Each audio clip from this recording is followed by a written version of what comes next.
This is a great time to thank those people who do so much to help others. That's what the Okizu Foundation in Novato does by providing free camps to children and families living with cancer. Tonight, we take you on our annual visit to Camp Okizu in the Sierra Foothills.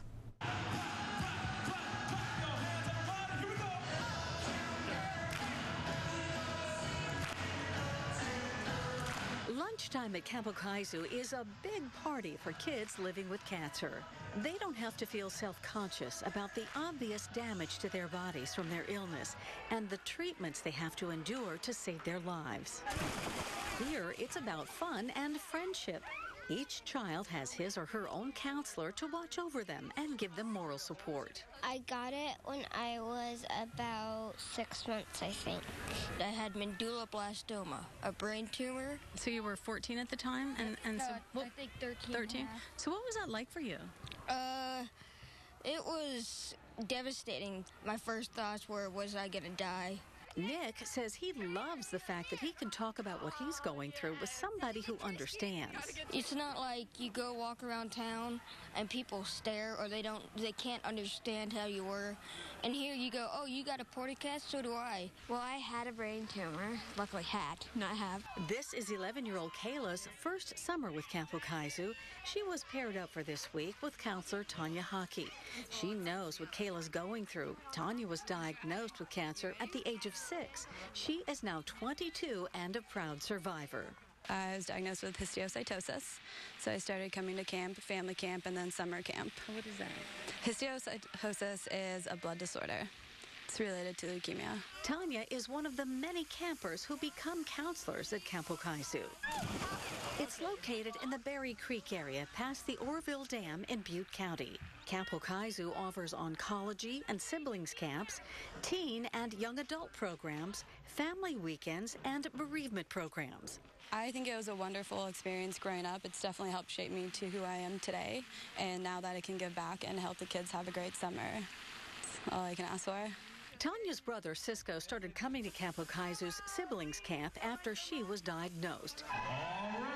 Now he is a longtime counselor and the camp's DJ. He went through what most siblings do. They learn quickly the sick child gets all the attention because it's necessary. He was only 10 at the time. Camp kind of opened my eyes and let me kind of release some stress and kind of the feelings towards my sister having cancer, and it's totally changed my life. You know, just being here, being a camper. John Bell and Dr. Mike Amelon founded Camp Okizu 28 years ago. The counselors, doctors, and nurses all volunteer their services and take vacation time to be here. Camp is free. It takes a lot of donations, though, to make it happen. The battered economy has hit nonprofit organizations like Camp Okizu really hard, but as you can see, the need for services is even greater. There was a 20% increase in families needing our services last year. The economy has forced them to make some changes in order to save the programs they have. We'd like to be building a new arts and crafts building, and I think that's probably put on the hold for a few years yet. We were just about to launch a capital campaign to try to retire the debt and create the beginnings of an endowment at the time that that everything kind of fell apart. They've deferred maintenance and personnel replacement for the core staff. If we overwork the staff that we have by trying to save money and not hire new people, then eventually they're not going to be able to deal with that. Plus, they're still paying down a massive loan that's gone from $5 million down to $3 million on a note personally co-signed by them. However, in spite of the financial issues, the camp still helps every child in need. We still don't turn anybody away. We never would charge anybody, and we're having the time of our lives here. I can't imagine not being here. It's just, it's an incredibly rewarding program to be a part of. You first met Kim Hicks when she was a camper back in 1997, trying out her new titanium knee. She was diagnosed with bone cancer in her knee and tibia at the age of 15. That was the first time she was diagnosed with cancer. It then metastasized when I was 19 to my lungs, and then I had a secondary cancer, renal cell carcinoma in my kidney when I was 22.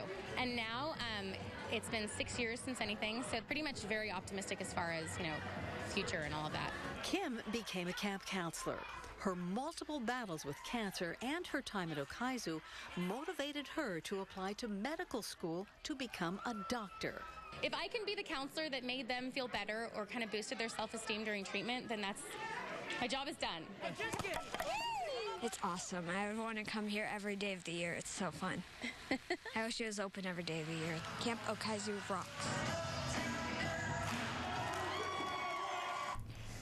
Too cute. Well, Camp Okizu has a wish list that includes everything from fishing poles, sleeping bags, Ziploc baggies, and beads. If you can help, if you'd like to volunteer, or if you have a camper, we have a link to their website at abc7news.com. Just look under See It on TV.